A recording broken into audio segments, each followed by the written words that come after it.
Hello, friends. Today, my teaching message is about the conscious dying process, as I am living it, of course. And so, let me first say, I'm not ill in any way that I'm aware of.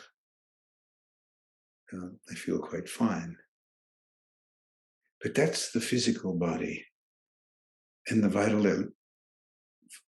body aliveness, and the deeper current, which is as strong and present as ever. So the dying process I'm speaking of is actually the surrendering of the volitional self in my life. In order to explain what I mean,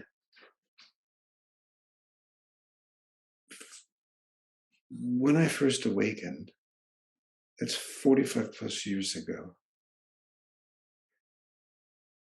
without discussing that process, which would be a wonderful subject for some future sharing, two things became very clear, almost like two parallel lives. The only thing I really felt called to, had any impulse to do, was to share what had awakened. There were two reasons for that.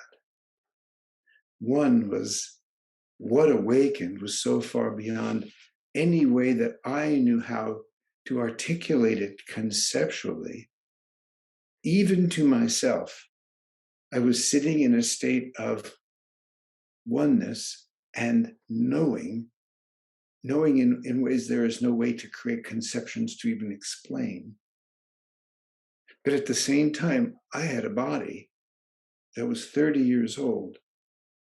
And after some weeks of just sitting in that state, I had no choice but to begin the process of getting on with day-to-day life, day-to-day necessity.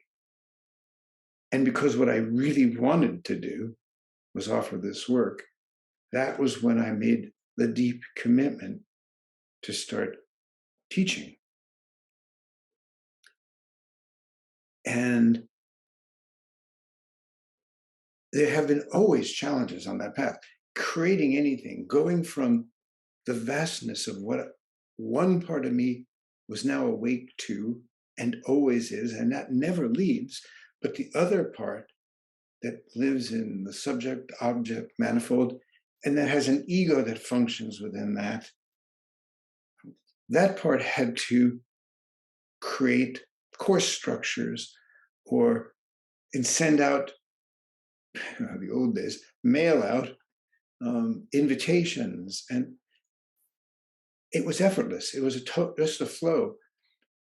Several people who knew me before and after the change, one in particular, just simply said, you have to do this. And with their help, the first groups were formed, and then it fed itself after that.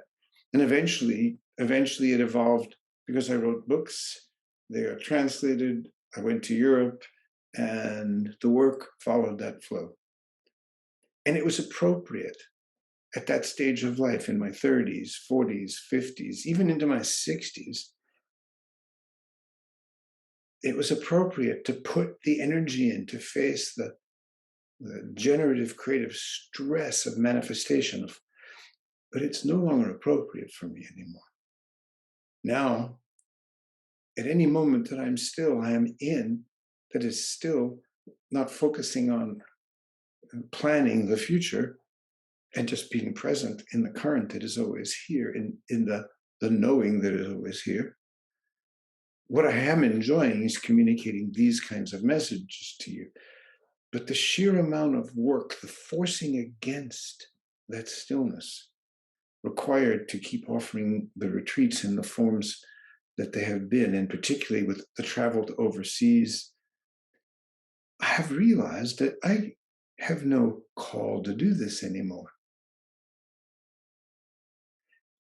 In the process of consciously dying to that identity, that level of identity that functioned as a teacher through those forms, the 10-day retreats in Europe, the 10-day retreats in the US, the 7-day retreats in Europe, and so forth, that me has no energy now.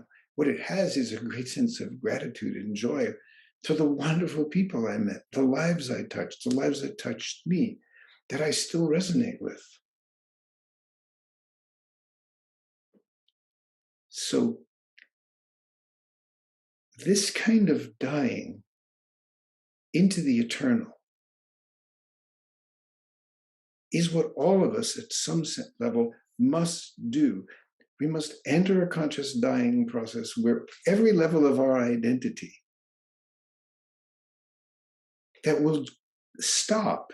It's part of the historic person, the physical body. It's going to stop at death. And while there's the mystical sense of dying before you die, which is that awakening. So Richard, as the primary focus of consciousness, Richard, the me, he died when I was 30.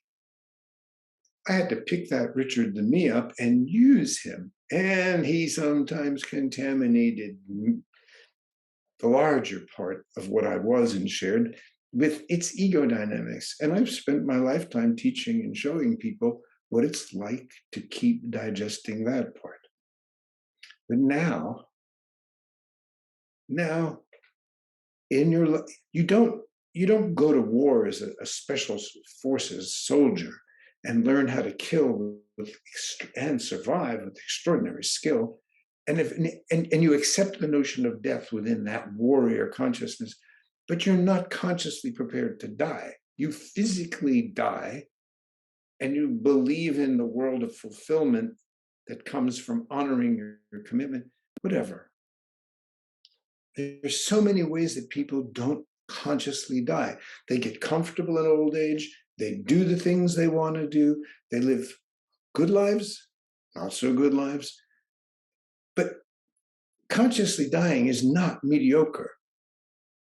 You are surrendering yourself to the inevitability of disappearing into the everything that I know, and became directly in for a little while, twice actually, 45 years ago, and which has never left since.